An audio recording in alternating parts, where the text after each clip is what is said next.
एक बहुत ही फेमस ग्रीक फिलोसफर सेनेका ने एक बार कहा था, we suffer more in imagination than we do in reality. मतलब ये कि हम अपने दिमाग की सोच में इतना ज़्यादा दुख जीते हैं जितना हम असल ज़िंदगी में भी नहीं जीते। नमस्कार दोस्तों, दुनिया में अगर हम 100 साल से ऊपर के सभी उम्रदराज लोगों की एक लिस्ट बनाएं तो उस लिस्ट में सबसे ज़्यादा लोग जापान से मिलेंगे। और जापान में भी आपको ज़्यादातर एक ही आइलैंड ओकिनावा के लोग मिलेंगे।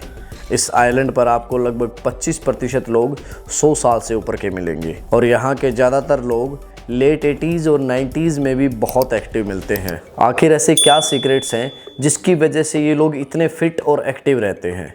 जापान में एक कहावत भी है कि 100 साल जीने की चाहत आप में तभी होगी जब आपकी ज़िंदगी का हर पल सक्रियता से भरा होगा। जब रिसर्चर्स ने इस बात पर रिसर्च की, then they came up with this concept called ikigai. दोस्तों, अगर हम इस इकिगाई शब्द की बात करें तो इट्स अ जैपनीज वर्ड जो 2 शब्दों से मिलकर बना है। जापानी भाषा में इकी का मतलब होता है लाइफ और गाई का मतलब है वर्थ, यानी कि the purpose of life. This book was launched in 2016 and it was written by Hector and Francis. इस किताब को लिखने वाले इन दोनों ऑथर्स में से कोई भी जापान से नहीं है। इन दोनों ने अपने कुछ साल जापान में बिताए और वहाँ पर इन्होंने जो भी देखा, जो भी सीखा, जो भी एक्सपीरियंस किया, वो सब कुछ समाप्त करके इस किताब को लिख दिया। और इस बात का जिक्र किताब की प्रस्तावना में भी किया गया है कि कैसे वे दोनों जापान में मिले और उन्हें ये बुक लिखने का आइडिया आया। जापान के लोगों का मानना है कि हम सब में एक इकिगाई होता है जो हमारे सुबह उठने की वजह होता है। इस किताब का जो मेन अट्रैक्शन है वो है इस किताब का एक डायग्राम, जिसके जरिए ऑथर्स ने इकिगाई कॉन्सेप्ट को समझाने की कोशिश की है, जिसमें हम खुद से 4 सवाल पूछते हैं और अगर हम ऐसा करते हैं तो हमें हमारा इकिगाई मिल जाता है। वो क्वेश्चंस कुछ इस तरह से हैं: आप किस काम में अच्छे हैं, आपको क्या पसंद है, दुनिया को क्या चाहिए, एंड द लास्ट वन, आपको किस काम के लिए पैसे मिल सकते हैं। इन चारों सवालों के जवाबों से मिलकर बनता है हमारा इकिगाई। लेकिन ये सब सिर्फ यहीं पर नहीं रुकता है, ये तो बस एक शुरुआत है।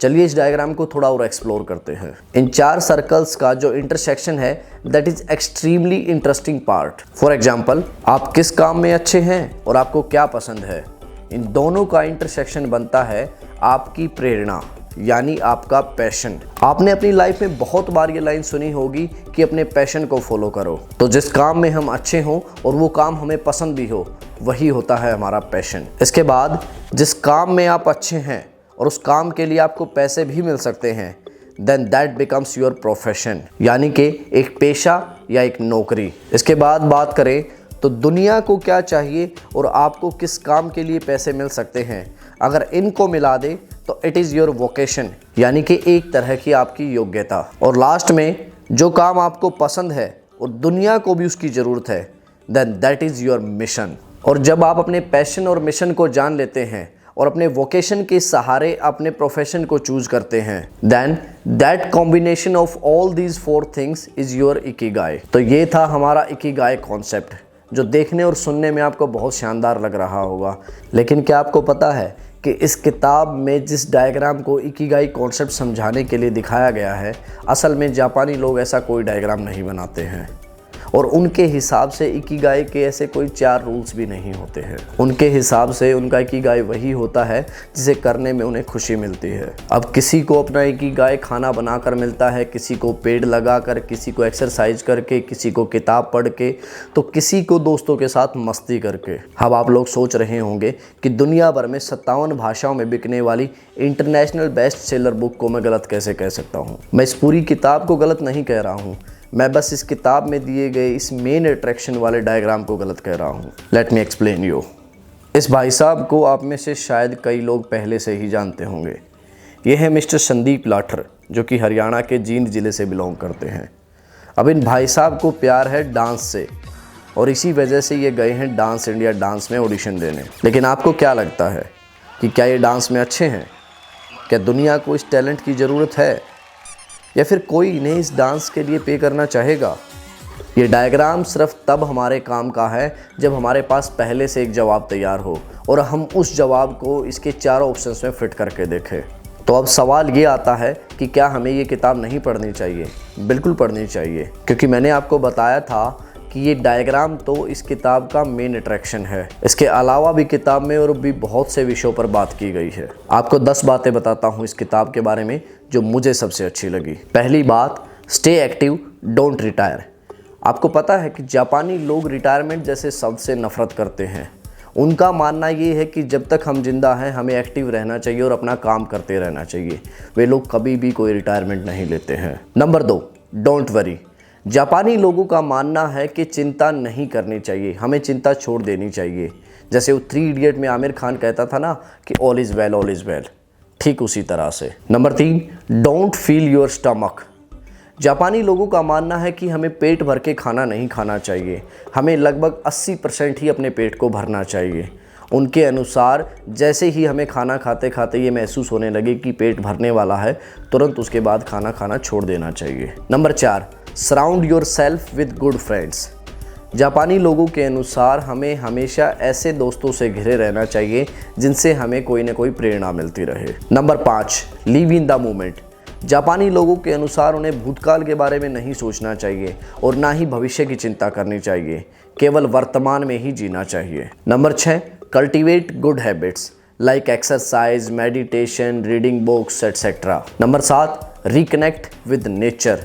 प्रकृति के साथ जुड़ना चाहिए और इसके लिए सबसे अच्छा तरीका जो जापानीज़ लोग अपनाते हैं वो ये है कि उनके सबके घरों में अपने बगीचे हैं जहाँ पर वो सब्जियाँ वगैरह उगाते हैं और अपने बगीचे में उगी हुई सब्जियाँ ही खाते हैं। Number 8, live an unhurried life. उनके अनुसार कभी भी जल्दबाजी नहीं करनी चाहिए जीवन में कि ये कर लें, वो कर लें, ऐसे कर लें, वैसे कर लें। बहुत जल्दबाजी में अक्सर हम लोग होते हैं जिसकी वजह से हम बहुत कुछ गलत करते हैं और उसकी वजह से कई बार हमारा माइंड टेंशन में आ जाता है, तो वो लोग इस चीज़ को इग्नोर करते हैं। नंबर 9, बी ऑप्टिमिस्टिक, यानी कि एक तरह से अगर कहा जाए तो ऑलवेज बी पॉजिटिव। हमेशा आशावादी रहो, कभी भी उम्मीद मत छोड़ो। And the last one, get in shape for your next birthday.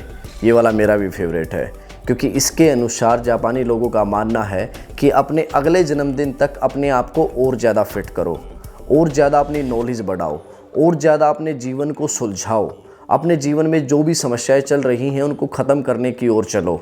एक तरह से खुद में इम्प्रूवमेंट की बात दिखाता है कि अगले बर्थडे को, आपका जो अगला जन्मदिन आने वाला है, उसको एक टारगेट के रूप में लेके चलो कि तब तक मैं अपने आप में ये सारे बदलाव करूँगा। ये जो 10 बातें मैंने आपको बताई हैं, ये सारी बातें और इनके जैसी और भी बहुत सी बातें इस किताब में बहुत ही शानदार तरीके से बताई गई हैं। If you feel lost in your life और you are at the point in your life जहाँ आपको नहीं पता कि आप क्या सही कर रहे हैं और क्या गलत कर रहे हैं। हो सकता है कि आप सिर्फ पैसों के लिए काम कर रहे हो या कुछ ऐसा कर रहे हो जिसमें आप अच्छे तो हो लेकिन आपको करने में मज़ा नहीं आ रहा है और आप इसका मतलब समझने के लिए स्ट्रगल कर रहे हैं, तो ikigai is the right way to figure this out. ये किताब दुनिया की 57 भाषाओं में उपलब्ध है।